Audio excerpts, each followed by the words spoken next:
everyone in this room is important. All of you have played roles, large and small, towards the movements for peace and justice and equality and fairness and socialism. All of you have participated in various ways. I look out and I see a lot of familiar faces. I see a lot of people I don't know who I would like to get to know. And this is my favorite part of the program. And if anybody's I've been to a couple of these, so this is my favorite part. Did anybody see CPAC? A couple on C-SPAN or something? Yeah. Yeah, Trump is crazy, absolutely, absolutely. But in that room represented billions of dollars. Billions of dollars. When I looked out and saw that crowd, and you look at the what CPAC does, you look at what the Republican Party can raise in any given electoral year, hundreds of millions of dollars, if not billions of dollars. What corporations spend to own our legislature, people who we vote for, and they own. When you look at the corporate fund, the corporate dollars that are put into the political process, that in turn oppresses us, and what do we have?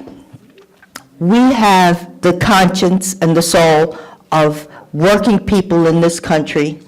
We have our phone banks and our computer programs. You know, we've really teched up. The Communist Party has teched up, and I've been helping with some spreadsheets, and we're getting there. We are really getting there. I've been getting text messages from Joe. Joe does live streaming on Facebook and so on.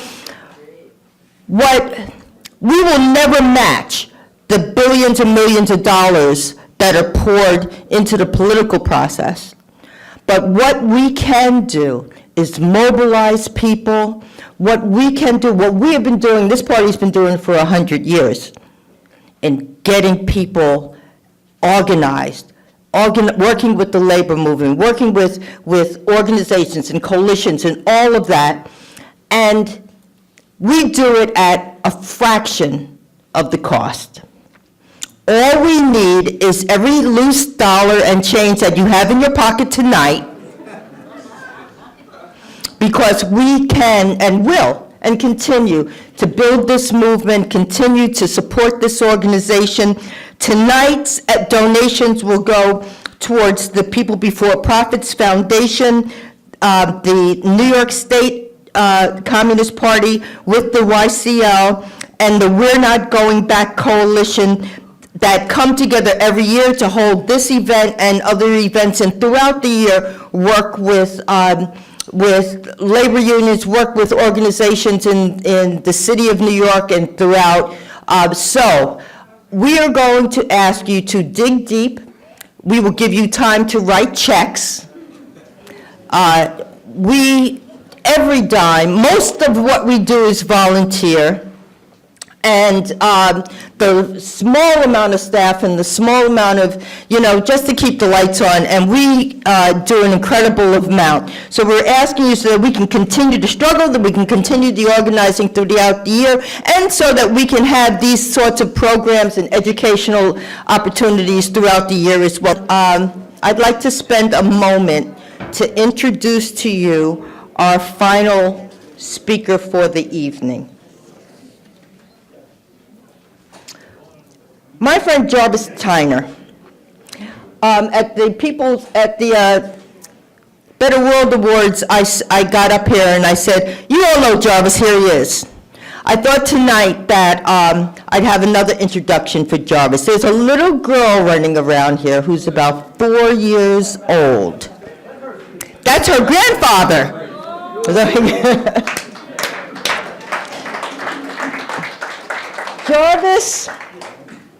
Jarvis is a lifelong member of the Communist Party. He's our current chairman of the New York State Communist Party. He is the former executive vice chair of the Communist Party USA. You can just give them to me. All right. Jarvis is a founding member of the Black Radical Congress, and he served on their national coordinating committee for 5 years. Jarvis joined the party at age 20. I think I joined at about 18, so I might have you by 2 years, but he's been in the party a lot longer than I have. After several years of working in various industrial jobs in the Philadelphia area, where he was a member of the Amalgamated Lithographers Union and the Teamsters Union, he moved to New York in 1967 to become the national chair of the Du Bois Clubs of America, and later founding chair of the Young Workers' Liberation League. He was the Communist Party's USA vice presidential candidate in both 1972 and 1976. He ran with our party leader, Gus Hall. He has been an active public spokesperson against racism, imperialism, and war.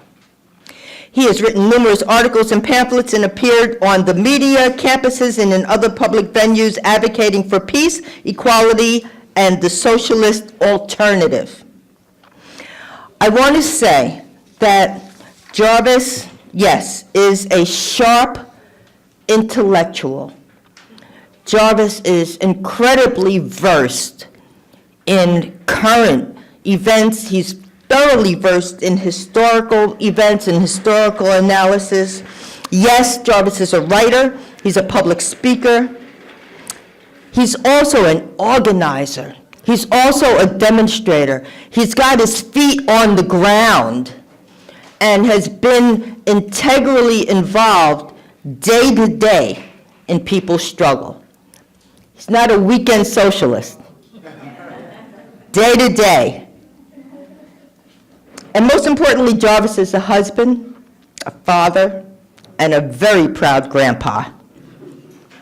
Without further ado, Jarvis is going to wrap up this evening and share his wisdom with us. Give Jarvis Tyner a hand. Who is at the top of her game as the head of the American Anthropology Association, no small thing, and gave a very fine speech about the most important power of the women's movement and the fight for full equality, and linking it to racism, Black Lives Matter. I appreciate that so much. And then Robin, you know, sometimes being an American communist, it's not always, you know, it's difficult. And because so much truth and power that was registered on the world and U.S. political scene by the actions, by the beliefs, by the ideas of the communists. And they made mistakes. But you know, we ain't talking mistakes tonight. And the great things that they contributed just overcome and give great meaning to life, so much so, the mistakes are not very relevant. But how do we go forward is what we're talking about. And Robin, in his extraordinary intellectual and scholarly honesty, presented this great picture of truth about what these people who were just working people who couldn't read. Pettis Perry could not read or write when he joined the Communist Party, African American from the South, became a great scholar in the party. And he's not the only one. I could read and write, but I wasn't no scholar when I joined the party, I assure you. But the party taught me how to think and analyze, and how, most importantly, how to fight for a better life. Did you see that article on the front page of the New York Times a couple of weeks ago about this English guy, working class guy, grew up in a very poor area, grew up in public housing, very poor, but he did very well in school. He got a scholarship to Cambridge. scholarship to Cambridge, but he went there and he couldn't afford to find an apartment to live in.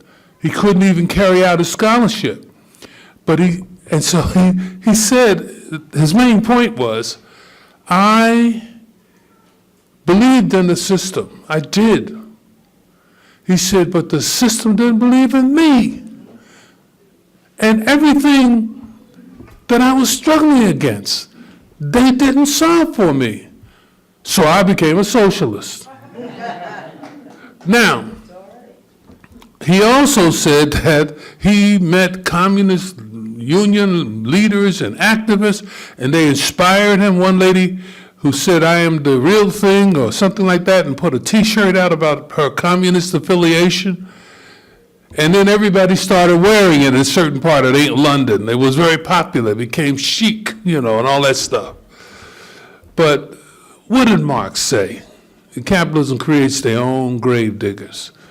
And it's those conditions that they have imposed on us. I became a communist because we couldn't afford to put coal in our house in the winter in Philadelphia, in that house we lived. That we had rats the size of cats in the Mill Creek area of West Philadelphia, which Will Smith is from West Philadelphia and all that. I became a communist because all we had was hard times. That is the most important thing. And this is also why I became a communist. To make a better world for her and all my children and all the children of the world. Thanks, sweetie. Well, James Baldwin said something very profound, many things very profound. It was something that moved me. He said, black people can't afford to be pessimists. Well, what is he saying? It's brilliant. Because if you don't believe you're going to be free, you're not going to fight too hard to be free. And when he tells the story of the workers in Alabama, in my family, both my mother's side and my father's side were sharecroppers in North Carolina. Grew up that way. My father came to Philadelphia with maybe a 5th grade education. He never really wrote many things down, but he was a hard-working class guy, African American and all of that. Thanks, baby. And I messed my point. She ruined it. The point I'm trying to make is that this party, which has been pronounced dead 100,000 times, as the head of the Indian party said after '91 and the Soviet Union collapsed, they have over 1 million members in India, and they've recently gone through a big surge of membership. And he said that we have been told that the Communist Party is dead. He said, I just left a meeting of 1 million communists. That is the liveliest corpse I've ever seen. Why is it possible for 100 years for this party to survive? Why? And suffer setbacks. Whole leadership was sent to jail. The party was basically rendered illegal. Families were attacked and really some of them destroyed. But they kept on fighting. I think you have to say that history is on their side. It was on our side. It was on your side. And this is no time to retreat. And I know some of our really smart people who know how to unfold big intellectual talks and argue, are saying, we're never going to beat this guy. He's too devious. He's too dishonest and so on. That is why we're going to beat him. Right. He's coming down. I'm telling you right now, he is coming down. Listen.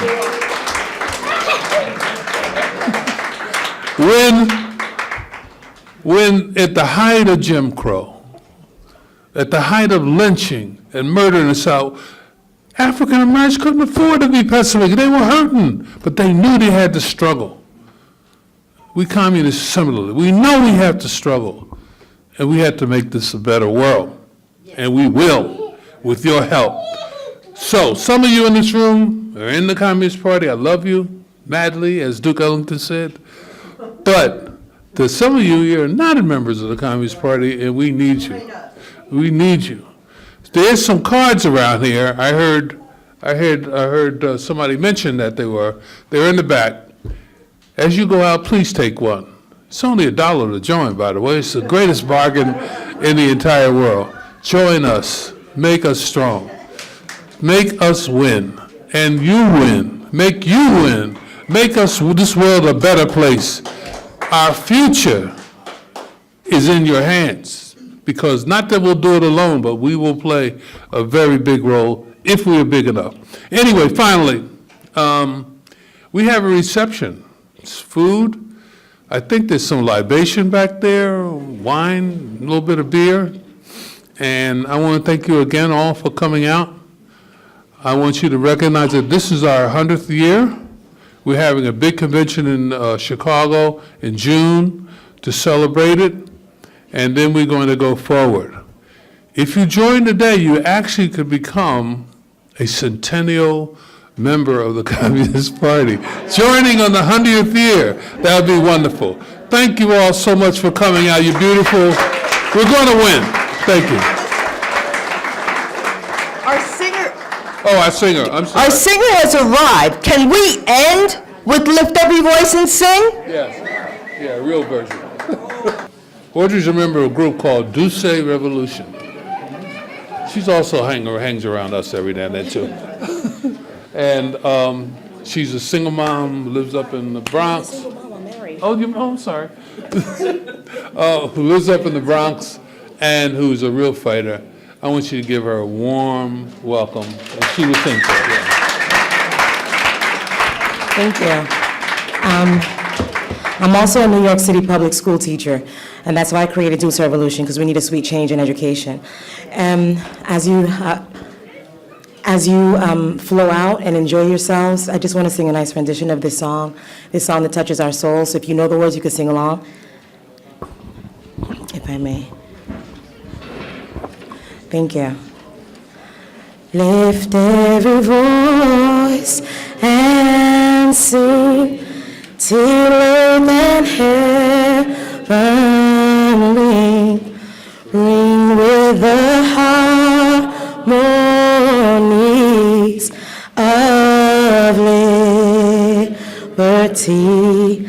Let our rejoicing rise high as the listening skies. Let it resound loud as the rolling sea. Sing a song full of the faith that the dark past has taught us. Sing a song full of the hope that the present has brought us. Facing the rising sun of our new day begun. Let us march on till victory is won. God of our weary years, God of our silent tears, Thou who hast brought us thus far on the way, Thou who hast by Thy might led us into the light. Keep us forever in the path, we pray. Lest our hearts, drunk with the wine of the world, we forget Thee. Shadow beneath the hand where we forever stand. Oh, shadow beneath the hand, may we forever stand. True to our God, true to our native land. We'll stand true to our God, true to our native land. Thank you.